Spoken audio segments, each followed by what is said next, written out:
मैं उस समय जूनियर हाई में था। तब एक लड़का था कर्ट, जो मुझे स्कूल में बहुत परेशान करता था। जब भी हम एक दूसरे के सामने आते, मुझे आज तक नहीं पता वो मुझसे इतनी नफरत क्यों करता था। शायद बदमाशों की कोई वजह नहीं होती। मैं जितना उसे अवॉइड करने की कोशिश करता, वो मुझे उतना ही और परेशान करता। वो मुझे परेशान करने के लिए कोई ना कोई बहाना ढूंढ ही लेता। उसने मुझे हॉलवे में बिना किसी बात के धक्का दिया। मेरा मुंह टॉयलेट में दे दिया जब आसपास कोई नहीं था, और मेरी पुडिंग रोज ले लेता। एक दिन मैं स्कूल के बाद घर जा रहा था जब मैंने देखा कर्ट मेरा मेन गेट पे वेट कर रहा है। मैंने उससे अपने दोस्तों को बोलते सुना, आने दो उस चूजे को, आज बहुत मजा आएगा। मुझे पता था वो मुझे फिर से तकलीफ देगा, तो मैं और परेशानी से दूर रहने के लिए पीछे के गेट से बाहर निकल गया। मुझे जंगल से होकर घर जाना पड़ा क्योंकि मुझे पता था वो मेन रोड पे मेरा वेट कर रहा होगा। मैं अपनी जिंदगी से इतना परेशान था कि जंगल में अकेला चलते हुए मैंने एक बार भी नहीं सोचा। पक्षी चहचहा रहे थे, और ऐसे ही 5 मिनट चलने के बाद मेरे पीछे मुझे किसी के चलने की आहट आई, जैसे कोई मेरा पीछा कर रहा हो। मैं पीछे मुड़ा पर वहां कोई नहीं था। मैं वापस मुड़ा तो देखा एक अजीब सी दिखने वाली औरत मेरे सामने खड़ी है। वो तुम्हें बहुत परेशान करता है ना? सॉरी? वो लड़का जिसे तुम अवॉइड करने की कोशिश कर रहे हो। आपको कैसे पता? क्या तुम जानते हो परसों क्या है? हाँ, 4 जुलाई है, हमारा इंडिपेंडेंस डे। पर तुम क्यों? तुम जल्द ही मुक्त हो जाओगे। वो औरत कोई पागल की तरह लग रही थी। उसके बाल पूरी तरह खराब हो रहे थे और कपड़ों पर मिट्टी लगी हुई थी। जिस तरह से वो मुझे देख के मुस्कुराई, मुझे लगा मैं किसी कचरे के डिब्बे में खड़ा हूं। मैं इतना डर गया कि मैं बहुत तेज भागने लगा। मैंने पीछे मुड़ के देखा तो वो औरत उसी तरह वहीं खड़ी हुई मुस्कुराती हुई मुझे बाय कर रही थी। मैंने उसे चिल्लाते हुए सुना, मैं तुम्हें आजाद कर दूंगी। जैसे ही मैं अपने घर घुसा, मैंने अपना दरवाजा जोर से बंद किया और वहां बैठ के हाँफने लगा। कौन थी वो, और उसे कैसे पता चला कि कर्ट मुझे परेशान करता है? मेरे दिमाग में बहुत से सवाल चल रहे थे, पर मैं अपने मम्मी पापा को इनमें से कुछ भी नहीं बता पाया। 4 जुलाई की सेलिब्रेशन के लिए हमारा शहर सजने लगा। मेयर ने बताया कि सिटी पार्क में बारबेक्यू और पटाखे जलाए जाएंगे। सब बहुत उत्सुक थे। लगभग सभी घरों और दुकानों में इस दिन का सम्मान करने के लिए अमेरिकन झंडे लगे हुए थे। मेरे पापा और मैं हमारे बैकयार्ड में यूएस का झंडा लगा रहे थे कि तभी मेरी नजर किसी चीज पर पड़ी। मैंने देखा सड़क के उस पार कोई खड़ा होकर मुझे देख रहा है। मुझे कुछ टाइम लगा, पर मुझे पता चल गया कि ये वही डरावनी औरत थी जो मुझे कल जंगल में मिली थी। मैं डर के मारे वहीं जम गया। कैश ने मुझे उस दिन घर तक फॉलो किया था। उसने मुझे देख के अपना हाथ लहराया और मुस्कुराई। झंडा पकड़ो, मेरी मदद करो डैन। मैं पापा की आवाज सुन के वापस होश में आया, और उसी समय वो औरत वहां से कहीं गायब हो गई। मैं पूरी रात सो नहीं पाया। मुझे एक बुरा सपना भी आया जहां वो औरत मेरे बेड के पास खड़ी मुझे कह रही थी, मैं तुम्हें आजाद कर दूंगी। तभी मुझे किसी ने धक्का दिया और मैं डर के मारे बेड पे उछल गया। वो मेरी मम्मी थी। उन्होंने मुझे गले लगाया और कहा, क्या तुम्हें कोई बुरा सपना आया डैन? तुम बहुत डरे हुए लग रहे हो। मैंने उन्हें एक छोटी सी स्माइल दी और कहा, कुछ नहीं। उन्होंने मेरे गाल पे प्यार किया और कहा, नीचे ब्रेकफास्ट के लिए आ जाओ, पापा ने 4 जुलाई स्पेशल पैनकेक्स बनाए हैं। सब बहुत खुश और त्योहार के मूड में थे। तभी मैंने ये अजीब सी फीलिंग अपने अंदर ही रखी और अभी तक जो हुआ उससे अवॉइड करने का ट्राई किया। सूरज ढलने के बाद सब स्पेशल नाइट के लिए सिटी पार्क जाने को तैयार हो गए। बैंड्स और जोकर्स रोड पर थे। सब लोग खुशी से हंस गा रहे थे। पूरा शहर रंग बिरंगी लाइट्स और पोस्टर से किसी परियों की कहानी जैसा लग रहा था। मेरे पापा ने पीछे की सीट पर बियर्स रखी। इस एक रात को सब आसाद थे। जल्द ही हम सिटी पार्क पहुंच गए और वहां और भी एक्साइटिंग माहौल था। सब जगह गुब्बारे और लाइट्स लगे हुए थे।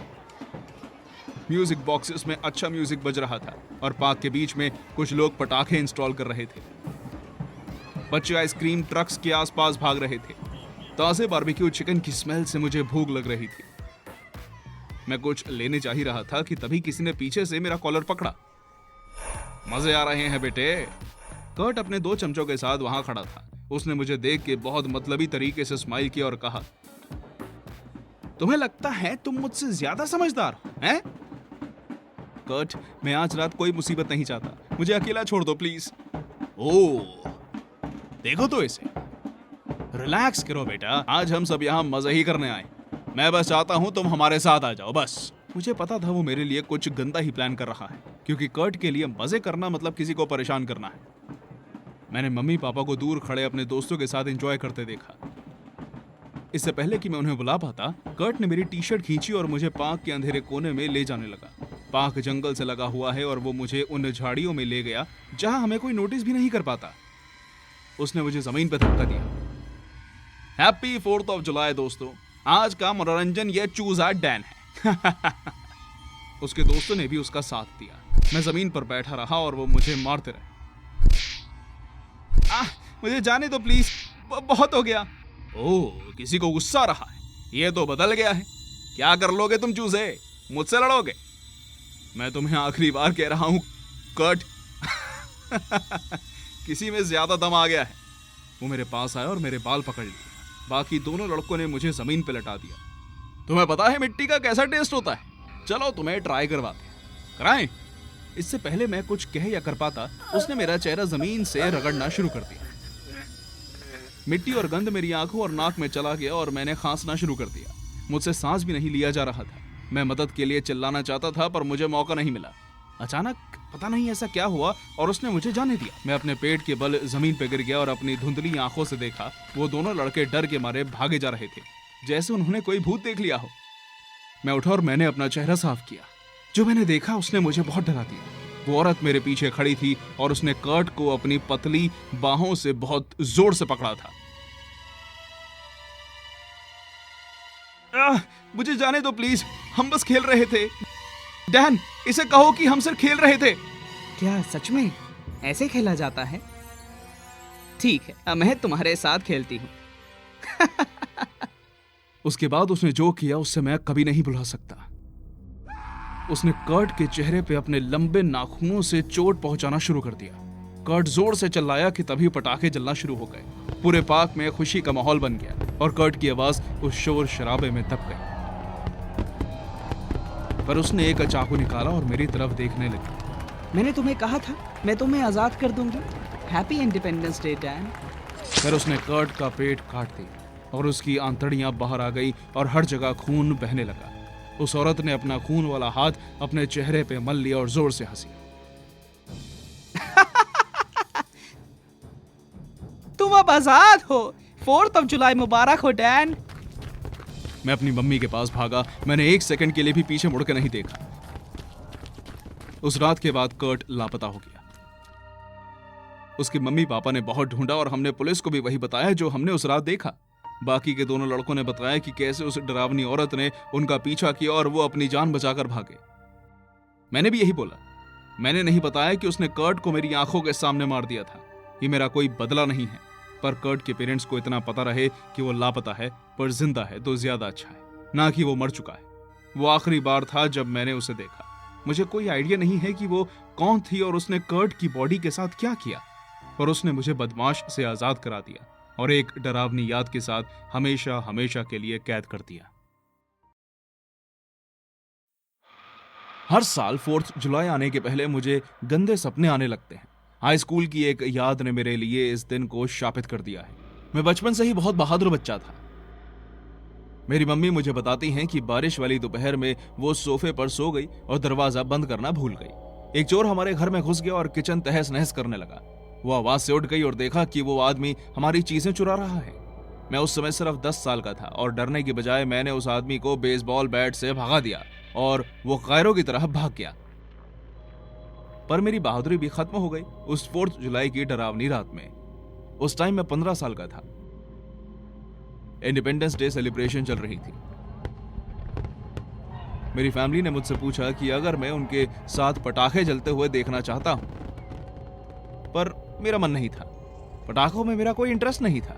एक्चुअली मैं अपने दोस्त कूपर के साथ जाके ड्रिंक करना चाहता था। हमने अपने एरिया के अबैंडन्ड स्कूल में जाने का प्लान किया था। वो टीनेजर्स की मनपसंद जगह थी स्मोक और ड्रिंक करने के लिए बिना पकड़े जाए। मैं कूपर से मिला और उसने अच्छा माल स्कोर किया था। मैं रेगुलर स्मोकिंग नहीं करता था पर कभी कभी चलता था। उसे थोड़ा डर लग रहा था कि 4th होने की वजह से यहाँ और भी बहुत लोग आए होंगे, पर मैंने उससे आश्वासन दिया कि अभी तक कोई और टीनेजर वहां नहीं दिखा। हमेशा की तरह हम उस फेंस के नीचे से गए जो उस जगह के आसपास थी। उस टाइम तो सब कुछ ठीक ही लग रहा था। कोई लाल झंडे नहीं, देख के ऐसा नहीं लग रहा था वहां कोई और भी आया होगा। हम बिल्डिंग के पीछे गए और वहां एक टूटा हुआ दरवाजा था जहां से हम आते थे। फिर भी ऐसा कुछ नहीं लगा कि हम वहां अकेले नहीं हैं। हमें एक कमरा मिला और हमने वहां स्मोकिंग और ड्रिंकिंग शुरू कर दी। वो बहुत अच्छा था। हम पटाखों से ज्यादा दूर नहीं थे तो हमें आसमान में पटाखे जलते हुए दिख रहे थे। हम वहां करीब 1 घंटे से थे कि तभी कूपर ने मुझे एक अजीब सी लुक दी। वो मेरे कंधे के पीछे से कमरे के बाहर की तरफ पैसेज को देखता रहा और बोला, क्या तुमने सुना? क्या सुना? पटाखे? उसने ना में अपना सर हिलाया। नहीं, शायद मुझे वहां से कुछ आवाज आई है। मुझे लगा कि शायद वो कुछ ज्यादा ही एंजॉय कर रहा था। कूपर, जरा धीरे बियर पियो, तुम ऑलरेडी टल्ली हो गए हो। अरे नहीं यार, मुझे पता है मुझे क्या सुनाई दिया। वहां कोई है। उसने जोर दिया कि दूसरे कमरे में कोई है। जब मैंने सजेस्ट किया कि शायद वहां कुछ और टीनेजर्स पी रहे होंगे, उसने कहा कि चलो देखते हैं और उनसे पूछ भी लेते हैं कि साथ में ही पी लें। मेरा मन नहीं था वो सब करने का, पर मैं उसके साथ चला गया। हम हॉलवे में चल रहे थे। वहां बहुत अंधेरा था, पर हमें रास्ता टूटी हुई खिड़की से चांद की रोशनी आने की वजह से दिख रहा था और पटाखों की वजह से भी स्कूल बार बार चमक रहा था। हम करीब 5 मिनट तक चलते रहे और मुझे तब भी कुछ सुनाई नहीं दिया, पर कूपर कहता रहा कि हम यहां अकेले नहीं हैं, यहां हमारे अलावा और भी लोग हैं। मुझे लगने लगा कि कूपर शायद मुझसे पंगे ले रहा है या मुझे डराने की कोशिश कर रहा है। मैं अपने आप को संभाल के चल रहा था कि कहीं अचानक से ना डरा दे, पर उसने ऐसा कुछ नहीं किया। मैं बेताब हो रहा था कि तभी मुझे भी कुछ सुनाई दिया। वो एक पटाखा था। वो होना ही था। मैंने शायद पहले भी सुना हो, पर शायद समझ में ना आया हो। दूसरे कमरे में शायद कोई तो पटाखे जला रहा था। कोई बड़ी बात नहीं, पटाखे कोई भी नहीं जला सकता था, वो इल्लीगल थे। पटाखे सिटी गवर्नमेंट जलाती थी। हम यहाँ इल्लीगल ड्रिंकिंग और इल्लीगल स्मोकिंग के लिए आए थे, तो हो सकता है कि कोई यहाँ इल्लीगल पटाखे जलाने आया हो। हमने आवाज को फॉलो किया और फाइनली वो कमरा मिल गया। वहां खुला डोरवे था और वहां से लाइट भी आ रही थी। हमने दरवाजे से जाके अपने आप को इंट्रोड्यूस करने का डिसाइड किया। कूपर ने कहा हम उन्हें सिगरेट्स ऑफर करेंगे ताकि वो हमसे डर ना जाएं। मतलब ऐसा हमने सोचा था। हमने जैसे ही कमरे के अंदर देखा, हम वहीं जम गए। उस कमरे में 2 लोग थे, पर उनके चेहरे पर अजीब से सुअर वाले मास्क थे। एक ने सुअर का मास्क पहना था और दूसरे के मास्क पे लंबे दांत लगे हुए थे। पिग मास्क वाला आदमी अपने हाथों में पटाखे लिए जमीन पर बैठा हुआ था। दूसरा एक आदमी के पास खड़ा था जो चेयर से बंधा हुआ था। उस आदमी ने हमें अपनी डरी हुई आंखों से देखा, पर वो चिल्ला नहीं पाया क्योंकि उसके मुंह के अंदर बहुत सी फुलझड़ियां भरी हुई थी और अगर मैंने सही पहचाना तो वो उससे आग लगाने वाले थे।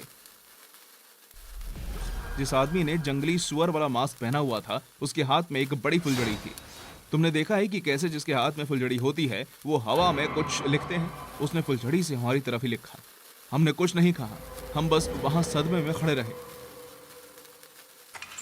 फिर सुअर के मास्क वाला आदमी उठ गया और अजीब सी घुरघुराती हुई आवाज निकालने लगा, जैसे सुअर निकालते हैं, और अजीब तरह से तालियां मारने लगा। हे, हम बस घर जा रहे थे, सॉरी टू डिस्टर्ब। इससे पहले कूपर अपनी बात खत्म कर पाता, वो हमारी तरफ भागते आए जैसे कोई जानवर आ रहा हो। हमने एक बार पीछे मुड़ के देखा और वो लोग हॉलवे में हमारे पीछे ही आ रहे थे। भागो लियम, भागो! मैं भागता हुआ सांस लेने की कोशिश कर रहा था। कूपर भी सांस नहीं ले पा रहा था, पर हम लोग रुके नहीं। हमें कुछ अंदाजा नहीं था कि हम किस तरफ भाग रहे थे, पर हमें पता था कि अगर हम रुके या गिर गए तो ये लोग हमें नहीं छोड़ेंगे। हमने सामने की दीवार पर एक टूटी हुई खिड़की दिखी। एक भी सेकंड बिना वेस्ट किए हम उस खिड़की से बाहर कूद के जमीन पे गिर गए। मैंने अपना फोन निकाला और घर जाते हुए 911 डायल किया। जब वहां पुलिस पहुंची, उन्हें वो आदमी पहले की तरह चेयर से बंधा मिला और उसका चेहरा फुलझड़ियों की वजह से आधा जल चुका था। उसे हॉस्पिटल ले जाया गया और सौभाग्यवश वो बच गया। जब उस आदमी को होश आया, उसने पुलिस को बताया कि उन दोनों आदमियों ने उसे हाईवे से किडनैप कर लिया था। वो उनका चेहरा नहीं देख पाया क्योंकि उन्होंने हर समय वो मास्क पहने हुए थे। पुलिस आज भी उन्हें ढूंढ रही है, पर मुझे नहीं लगता वो उन्हें ढूंढ पाएगी। जो सबसे ज्यादा खौफनाक बात मुझे आज भी लगभग हर रात याद आती है, वो है कि हमने उनके चेहरे नहीं देखे, पर उन्होंने मेरे और कूपर का अच्छे से चेहरा देख लिया होगा। क्या होगा अगर वो हमारे लिए वापस आ जाए? मेरी दादी को चीजें होने से पहले ही पता लग जाता था, जैसे कि वो रोज सुबह उठते ही पोर्च पे कुत्ते के लिए खाना डाल देती थी। जब हम उनसे पूछते कि वो ऐसा क्यों कर रही हैं, क्योंकि हमारे पास कुत्ता नहीं था, वो कहती तुम्हें जल्दी मिलेगा एक। उस हफ्ते मेरे बर्थडे वाले दिन हमारे पड़ोसी ने मुझे एक पपी गिफ्ट किया। ऐसी घटनाएं हमें पहले इतना परेशान नहीं करती थी, पर जैसे जैसे टाइम बीता उनकी आगे की देखने वाली बात से हमें डर लगने लगा। एक दिन मेरे पापा काम पर जा रहे थे कि तभी उन्होंने पापा को रोका और कहा कि आज उन्हें ऑफिस नहीं जाना चाहिए, जैसे वहां कुछ बुरा होने वाला है। एक बड़ी बहस के बाद पापा ऑफिस चले ही गए। उस दिन उनकी एक इंपॉर्टेंट मीटिंग थी और दादी की वजह से वो लेट हो गए। पर जैसे ही वो ऑफिस के पास पहुंचे, उन्होंने देखा पूरे ऑफिस में आग लगी है। 10 एम्प्लॉइज उसी फ्लोर पर मर गए जहां मेरे पापा की मीटिंग होनी थी। ऐसा लगा शायद उन्होंने उस दिन मेरे पापा की जान बचा ली। उस घटना के बाद हम सब मानने लग गए कि अगर दादी कहेंगी कुछ गलत होने वाला है तो हम सब वो काम नहीं करेंगे और उनकी बात मानेंगे। मेरी माँ हमेशा डर में जीती थी। मुझे नहीं पता मेरी दादी ये कैसे करती थी। क्यूरियोसिटी में मैंने उनसे पूछा कि उन्हें कैसे पता चल जाता है कि क्या होने वाला है। उन्होंने कहा, लोग बता देते हैं, उन्हें सिर्फ मैं देख सकती हूं। मैंने उनसे पूछा ये लोग कौन है, जिसका उन्होंने कोई जवाब नहीं दिया। वो सिर्फ मुस्कुराई और चली गई। हमने उनकी क्षमताओं के बारे में किसी से डिस्कस नहीं किया, बिकॉज हमें लगता था शहर के लोग हमें पागल समझेंगे। पर कई बातें छुपाई नहीं छुपती। हम लोगों ने काफी कोशिश की कि इस बारे में किसी को ना पता चले। एक बार तो हम नहीं छुपा पाए। मैं उस समय 8 साल की थी। मेरे पापा लोकल शेरिफ हैं, तो सब लोग हमारी फैमिली को अच्छे से जानते हैं। एक दिन मैं अपनी मम्मी के साथ इंडिपेंडेंस डे के सेलिब्रेशन के लिए पटाखे और सजावट के सामान लेने जा रही थी। हम लोग शॉप्स में घूम रहे थे कि अचानक पीछे से एक जानी पहचानी आवाज आई, जीना यहाँ। मैं पीछे मुड़ी और देखा वो मेरी आंटी हेलेना थी। वो सड़क के उस पार रहती हैं और मेरी मम्मी की अच्छी दोस्त भी हैं। मेरी मम्मी मुस्कुराई और वो हमसे बात करने के लिए आ गई। 4 जुलाई की प्रिपरेशन शुरू हो गई हैं, है ना? तुम तो पॉल को जानती हो, वो और मिनी इस साल बहुत एक्साइटेड हैं। हाय मिनी, कैसी हो तुम? मैं ठीक हूँ हेलेना आंटी। हेलेना आंटी ने मेरे गाल पे किस किया और कहा, चलो आइसक्रीम खाने चलते हैं। हम फूड कोर्ट की तरफ चलने लगे और वो और मेरी मम्मी बड़ी सेलिब्रेशन के बारे में बातें करने लगी। हर साल हमारा शहर एक लोकल मेला लगता है और वही रात का आकर्षण होता है। हम लोग घर जा रहे थे और मैं पीछे की सीट पर बैठी, मेरी मम्मी और आंटी आगे बैठी थी। हम लोग बस घर पहुंचने ही वाले थे कि हमने सड़क के बीच में लोगों का एक झुंड देखा। मेरे पापा वहां मेयर के साथ खड़े कुछ डिस्कस कर रहे थे। मेरी मम्मी ने गाड़ी रोकी और हम देखने गए कि आखिर वहां हो क्या रहा है। हमने इंडिपेंडेंस डे की सेलिब्रेशन पुराने चर्च के पीछे ग्राउंड में शिफ्ट करने का डिसाइड किया है। जैसे ही मेरे पापा ने यह बात बोली, लोग डर के मारे हाँफने लगे। भीड़ में से एक आदमी ने कहा, पर उस घटना के बाद? हाँ रॉबर्ट, हम सब जानते हैं वहां क्या हुआ, पर वो 15 साल पहले हुआ था। आई थिंक अब हमें भी मूव ऑन कर लेना चाहिए और हमने बहुत बड़ा जश्न मनाने का प्रोग्राम बनाया है। उसके लिए हमें ज्यादा जगह भी चाहिए। पुराने चर्च के पीछे वाला ग्राउंड इसके लिए सही रहेगा। पुरानी बातों को भूल के इस दिन को एंजॉय करते हैं, नहीं? सबने उनके साथ हामी भरी और मामला सुलझ गया। घर आने के बाद मैंने अपने पापा से पूछा, 15 साल पहले क्या हुआ था पापा? उन्होंने और मेरी मम्मी ने एक दूसरे को देखा। मिनी, ये कोई अच्छी कहानी नहीं है, पर तुम्हें बताता हूं। पहले हम सब 4 जुलाई उस बड़े ग्राउंड में सेलिब्रेट करते थे। वो चर्च तब अबैंडन नहीं था। वहां मिस्टर मुलर नाम का एक प्रीस्ट होते थे। एक दिन एक आदमी चर्च से गुजर रहा था कि तभी उसने वहां से आती कुछ अजीब सी चैंटिंग सुनी। उसने खिड़की से देखा तो मिस्टर मुलर कुछ पूजा कर रहे थे जो क्रिश्चियन नहीं थी। तो शहर के लोगों ने उन्हें पकड़ा और दंड दिया। हमें इसे पूरी कहानी बताने की जरूरत है, मेरी मम्मी ने परेशान होते हुए कहा। जीना, ये इसका शहर है और इसको पुरानी बातें जानने का हक है, मेरे पापा ने आगे बताया। पर मिस्टर मिलर अच्छे आदमी नहीं थे। उन्होंने हम सबको श्राप दिया और कहा कि उस जगह पे हम कभी भी कोई सेलिब्रेशन नहीं कर पाएंगे। उसने उस जगह को अपना बना लिया था। लोगों ने उस बात को इग्नोर किया और उस साल 4 जुलाई की तैयारी करने लगे। उसी इंडिपेंडेंस डे की रात को जैसे ही पटाखे जलने शुरू हुए, एक बहुत बड़ी आग लग गई और बहुत से लोग मर गए। अब शहर के लोगों को यह गलतफहमी है कि चर्च वाला ग्राउंड शापित है। वेल, शायद वो सही बोल रहे हैं पॉल, मेरी मम्मी ने कहा। नहीं नहीं, शाप वाप कुछ नहीं होता। 15 साल पहले जो हुआ वो बस एक एक्सीडेंट था, एक दुखद एक्सीडेंट, और कुछ नहीं। डिनर के बाद सब सोने चले गए। हैरानी की बात है कि दादी ने उस रात एक शब्द भी नहीं बोला। टाइम के साथ शहर बड़े जश्न के लिए तैयारी करने लगा। लोगों ने चर्च ग्राउंड में स्टॉल्स और गेम्स लगाए। मैंने पापा के साथ जाके वो जगह कई बार देखी और इतनी सजावट देखकर मुझे तो उस ग्राउंड में कुछ अजीब नहीं लगा। फाइनली 4 जुलाई आया और हम सब ने अपने बेस्ट कपड़े पहने। मैंने लाल फ्रॉक पहनी जो मेरे पापा मेरे लिए लाए थे। हम गाड़ी में बैठे और चर्च ग्राउंड के लिए निकल गए। जब मैं वहां पहुंची, ऐसा लगा किसी जादुई दुनिया में आ गई हूं। वो लग रहा था कि एक बड़ी सेलिब्रेशन है। मेले में लोग खुशी से हंस रहे थे, बच्चे इधर उधर भाग रहे थे। मेरे मम्मी पापा लोकल कमेटी के साथ बिजी हो गए, तो मैं अपनी दादी के साथ कॉटन कैंडी लेने चली गई। कॉटन कैंडी वाला स्टॉल ग्राउंड के कोने में था। वहां से झाड़ियों के पीछे अबैंडन्ड चर्च वाली बिल्डिंग दिखाई देती थी। हम जैसे ही वहां पहुंचे, मैंने देखा दादी का चेहरा पीला पड़ने लगा। वो वहां भूत की तरह खड़ी हो गई और चर्च को घूरती रही। क्या हुआ दादी? वो फिर से होगा। हमें यहां नहीं होना चाहिए। वो फिर से होने वाला है। आप क्या कह रही हो दादी? मुझे तुम्हारे पापा को ढूंढना है। मुझे उसे बताना चाहिए। मेरे पापा पटाखे जलाने की तैयारी के लिए मदद कर रहे थे। मैंने देखा दादी भीड़ में उन्हें पागलों की तरह ढूंढने लगी। इससे पहले जो अभी हुआ, मैं उस बात पर रिएक्ट कर पाती, मेरे दोस्त मुझे आके गेम जोन में ले गए। मैं एक बच्ची थी तो मैंने इस बात पे ज्यादा ध्यान नहीं दिया। मुझे उस समय दादी की बात ठीक से समझ नहीं आई। जश्न बड़ा होता गया, सब बहुत शोर मचाने लगे। मैं अपने दोस्तों के साथ मजे कर ही रही थी, तभी मम्मी मेरे पास आई और बोली, मिनी, दादी कहाँ है? वो पापा को ढूंढने गई थी। वो कुछ अजीब सा बिहेव कर रही थी मम्मी। मेरी मम्मी मुझसे और जानना चाहती थी और फिर घबराती हुई दादी को ढूंढने चली गई। कुछ टाइम बाद मेयर ने पटाखे जलाने की घोषणा की कि तभी एक बहुत डरावनी चिल्लाने की आवाज आई, नहीं, तुम इस बार मेरे लोगों के साथ ऐसा कुछ नहीं करोगे।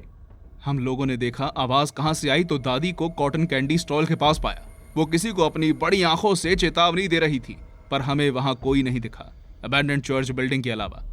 मैं इस बार तुम्हें नहीं करने दूंगी मुलर। ये बात आज यहीं खत्म होगी। मेले में सब लोग चुप हो गए और सब उन्हें डर भरी आंखों से देखते रहे। मेरे पापा उनके पास गए और बोले, मम्मी आप ये क्या कह रही हो? पॉल, हमें ये जगह अभी छोड़ के जानी होगी। अगर हमने पटाखे जलाए तो कल का सूरज कोई नहीं देख पाएगा। वो हम सबको मारना चाहता है। क्या बकवास कर रहे हो आप सबको डरा रहे हो। चुप करो। नहीं नहीं नहीं, तुम्हें मेरी बात का विश्वास करना होगा, प्लीज। पॉल, हमें इनकी बात माननी चाहिए। तुम जानते हो वो चीज देख सकती हैं। अब बस करो जना, मेरे लिए अभी और मुश्किल मत खड़ी करो। मेरे पापा ने बात नहीं सुनी और सबको कहा, पटाखे जलाओ, इनकी बस तबीयत खराब है, सब ठीक है। मेले में फिर से जान आ गई और सब हंसने खेलने लगे। मेयर सेटअप के पास गए और आग जला दी। आसमान में रंग बिरंगे पटाखे जलने लगे और सब जगह रोशनी होने लगी। शहर के लोग ये नजारा देख के बहुत ज्यादा खुश हुए। मेरे पापा ने मेरी दादी की तरफ देखा और कहा, सुनो, यहां कोई श्राप नहीं, ये सब बकवास बातें हैं। पर इससे पहले वो कुछ और कह पाते, एक जलते हुए रॉकेट ने बड़े टेंट में आग लगा दी, जिससे स्टॉल्स और गेम जोन कवर्ड था। कुछ ही क्षणों में पूरे मेले में आग लग गई और लोग जंगली सांड की तरह इधर उधर भागने लगे। मुझे नहीं पता हम वहां से कैसे बाहर निकले, पर मुझे याद है फायर ब्रिगेड्स ने बहुत पानी फेंका ताकि आग की लपटें रुक जाएं। उस साल 20 लोग मरे। जो भाग नहीं पाए वो वहीं चलकर राख हो गए, और जो हॉस्पिटल में एडमिट हुए थे वो 2-3 दिन बाद मर गए। मेरी दादी उनमें से एक थी। मुझे उनकी याद आती है और मुझे पता है मेरे पापा इस सदमे से कभी बाहर नहीं निकल पाएंगे कि क्यों उन्होंने उस रात उनकी बात नहीं मानी। हमारा शहर अब 4 जुलाई सेलिब्रेट नहीं करता, एटलीस्ट जश्न तो नहीं मनाता। काश हम सब ने उनकी बात मान ली होती तो आज बहुत से लोग जिंदा होते।